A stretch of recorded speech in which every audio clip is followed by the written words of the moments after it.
नमस्कार. मी डॉक्टर चंद्रशेखर हाळिंगळे. मी सायकियाट्रिस्ट म्हणजे मनोविकार तज्ज्ञ म्हणून गेली 15 वर्ष मिरज येथे प्रॅक्टिस करत आहे. आज आपण बाल समस्या म्हणजे चाइल्ड सायकियाट्रीमधला एक विषय तो म्हणजे ऑटिझम, यालाच ऑटिझम स्पेक्ट्रम डिसऑर्डर असं आपण म्हणू शकतो.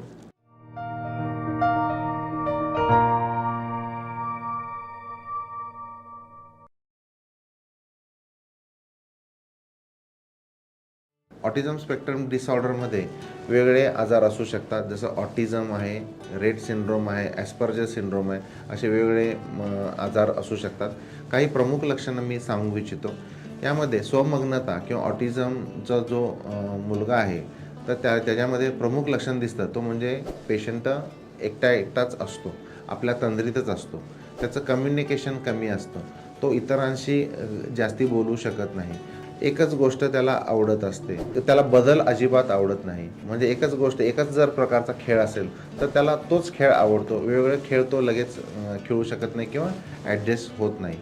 त्याला हलणाऱ्या गोष्टी आवडतात, म्हणजे तो फॅन जर फिरत असेल तर त्याकडेच तो लक्ष देतो, भोवरा असेल तर त्याकडेच तो लक्ष देत असतो.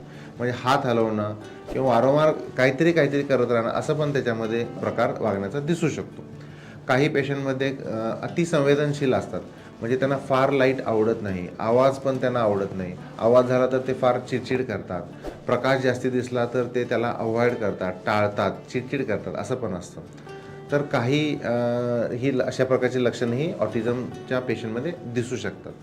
ऑटिस्टिक जे चिल्ड्रन असतात ती शक्यतो आपल्या भावना व्यक्त करू शकत नाहीत, इतरांच्या बोलण्याकडे ते लक्ष देत नाहीत, स्वतः पण ते एक्सप्रेस करू शकत नाहीत, आणि काही वेळा ते घरामधला बदल पण त्यांना आवडत नाही. म्हणजे त्यांना एक खोली दिली असेल, त्यांना एकाच ठिकाणी जेवणासाठी जर जागा दिली असेल तर त्यांना ते आवडत नाही. त्याच पद्धतीचं खाणं म्हणजे डाएट एकाच पॅटर्ननं त्यांना हवा असतो.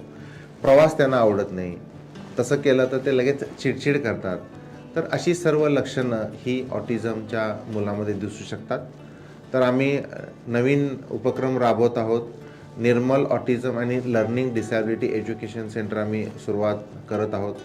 तर यामध्ये आम्ही जरूर पडेल तसे आम्ही इलाज करतो आहे. म्हणजे औषधोपचारांचा पण याच्यामध्ये समावेश केलेला आहे. ऑक्युपेशनल थेरपी, गरज लागल्यास रेमेडियल थेरपीचा पण आम्ही वापर करून ट्रीटमेंट आम्ही देण्यास सुरुवात करत आहोत. आमच्याकडून आम्ही डे केअर सेंटरसारखा पण प्लॅन करतो आहे. इव्हन आम्ही स्कूलचा पण प्लॅन केलेला आहे आणि रेसिडेन्शियल स्कूलचा पण आम्ही भविष्यामध्ये विचार करत आहोत. आता आपण लर्निंग डिसॅबिलिटीबद्दल चर्चा करणार आहोत. लर्निंग डिसॅबिलिटीमध्ये पेशंटमध्ये 3 प्रमुख लक्षणं दिसतात. ते म्हणजे डिसलेक्झिया, डिस्ग्राफिया आणि डिसकॅल्क्युला. डिसलेक्झिया म्हणजे पेशंटमध्ये वाचनामध्ये अडचण निर्माण होते. म्हणजे एखाद्या मुलाला वाचायला सांगितलं तर तो शब्द गाळतो, नीट वाचत नाही, पूर्ण सेंटेन्स तो पूर्ण करत नाही. म्हणजे वाचनाच्या त्याच्या अडचणी असतात. तो व्यवस्थित लिहू पण शकेल, बोलू पण शकेल, पण त्याला वाचताना अडचणी येऊ शकतात. त्याला डिसलेक्झिया म्हणतात. डिसग्राफिया म्हणजे लिहिण्याच्या अडचणी असतात. पेशंट व्यवस्थित लिहू शकत नाही. तो व्हर्बली स्पेलिंग व्यवस्थित सांगेल, पण लिहिताना तो चुकेल. डॉग म्हटलं तर DOG व्यवस्थित सांगेल, पण डी काढताना तो उलटा डीच्या ऐवजी तो बी काढू शकतो. ई म्हणजे उलटा ई तो काढू शकेल. सी म्हटलं तर तो सी असं उलटा काढू शकतो सी.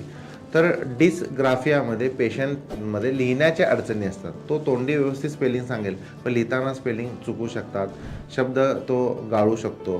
म्हणजे याला डिसग्राफिया असं म्हणतात. आणि नंतर आहे डिसकॅल्क्युलाय.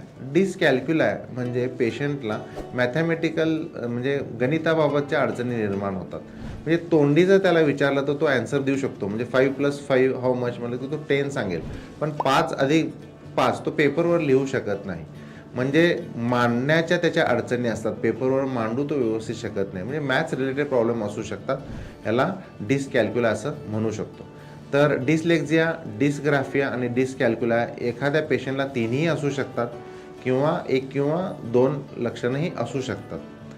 तर यासाठी पेशंटमध्ये आपण रेमेडियल थेरपीचा वापर करू शकतो. पेशंटमध्ये जर असोसिएटेड जर मानसिक आजार असेल तर त्याची पण आपण ट्रीटमेंट करू शकतो. म्हणजे लर्निंग डिसॅबिलिटी बरोबर ऑटिझम असेल, ADHD असेल, तर हे सर्व काही लहान मुलांच्या ज्या समस्या असतील तर अशी काही लक्षणं असतील तर त्यांचा आपण ड्रग थेरपी, काउन्सिलिंग, बिहेवियर थेरपीचा वापर करू शकतो. या केसेसमध्ये रेमेडियल थेरपी ऑक्युपेशनल थेरपीचा वापर करून आपण ट्रीटमेंट करू शकतो. तर आमच्या सेंटरमध्ये निर्मल ऑटिझम आणि लर्निंग डिसॅबिलिटी एज्युकेशन सेंटरमध्ये ह्या सर्व सोयी आम्ही उपलब्ध करून दिलेल्या आहेत. तर आपण लहान मुलांच्या भविष्यासाठी आपण वेळीच जर या आजाराबद्दल जर लवकर जाण करून जर अवेअर झालो तर त्यांचा आपण भविष्यामध्ये एज्युकेशनमध्ये त्यांना जे आपल्याला प्रोग्रेस एक्सपेक्ट करतो ते आपण अचीव करू शकतो असं आम्हाला वाटतं. पुन्हा आपण भेटूया नवीन मानसिक आजाराबद्दल चर्चा करण्यासाठी. तोपर्यंत नमस्कार.